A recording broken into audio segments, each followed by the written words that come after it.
previous video we have seen about this is what the problem. So this problem we have seen the truss element. So the example of truss element is the mobile phone tower, as I told you in the previous video.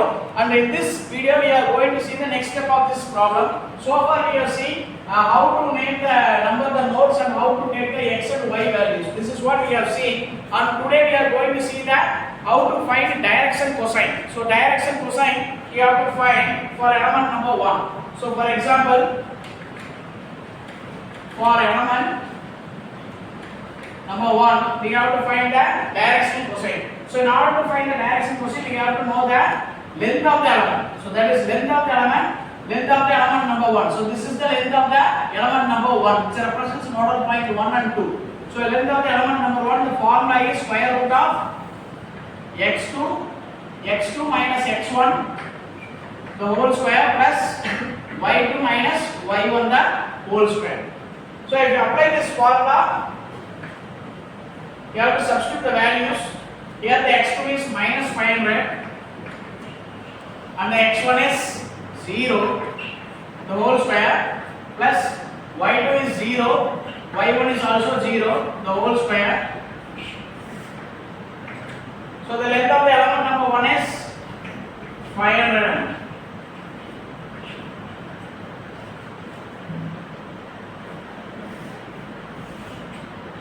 Right? So next we are going to find the direction cosines.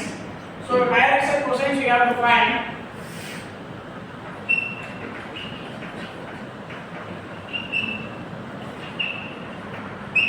So direction cosines. So a length of the element we have found out. Now we are going to find direction cosines. Direction cosines are L1 and M1. So in order to find L1 there is a formula. So the formula to find L1 is x2 minus x1 divided by Le1. Similarly for M1 it is y2 minus y1 divided by Le1. So if you substitute the formula, you will get the values. So x2 minus x1 is, x2 here is minus 500. So minus 500 minus x1 is 0 divided by length of the element 1 is 500. So what is the answer for? Very good. The answer is minus 1. Similarly, for y2 minus y1, the value is 0 minus 0 divided by 500. Anything divided by 0 is 0. So we have found out Le1, L1 and M1.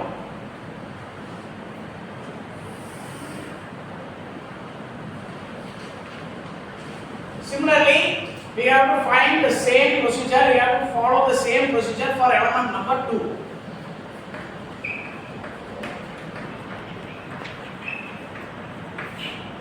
So for element 2 the same procedure, instead of Le1 you are using Le2 and the formula is slightly varied. See, listen. So this is element number 2. What are all the nodal points for element number 2? It represents nodal point 1 and nodal point 3. So depending upon the nodal point, the inside the formula will be varied for case to case. Right? So for element number 1 here the nodal point is 2 and 1. For element number 2 the nodal point is 1 and 3. So if you apply the formula there, the formula is x3 minus x1 the whole square plus y3 minus y1 the whole square. Is it clear? Is it clear? Yes, sir. Are you aware of this formula? Yes. Right. So if you substitute the values, what is the x3 value? What is the x3 value? 400. What is the x1 value? 0. 400 minus 0 the whole square plus what is y3 value? Minus 300. What is y1? 0. The whole square. So if you substitute the value, again you will get the answer. Le2 is 500 mm. So we have found out the length of the element number 2. Next again we are finding the direction cosines for element number 2. So direction cosine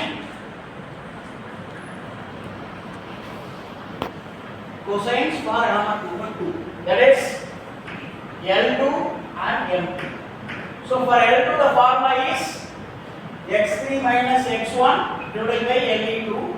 Similarly, M2 is Y3 minus Y1 divided by LE2.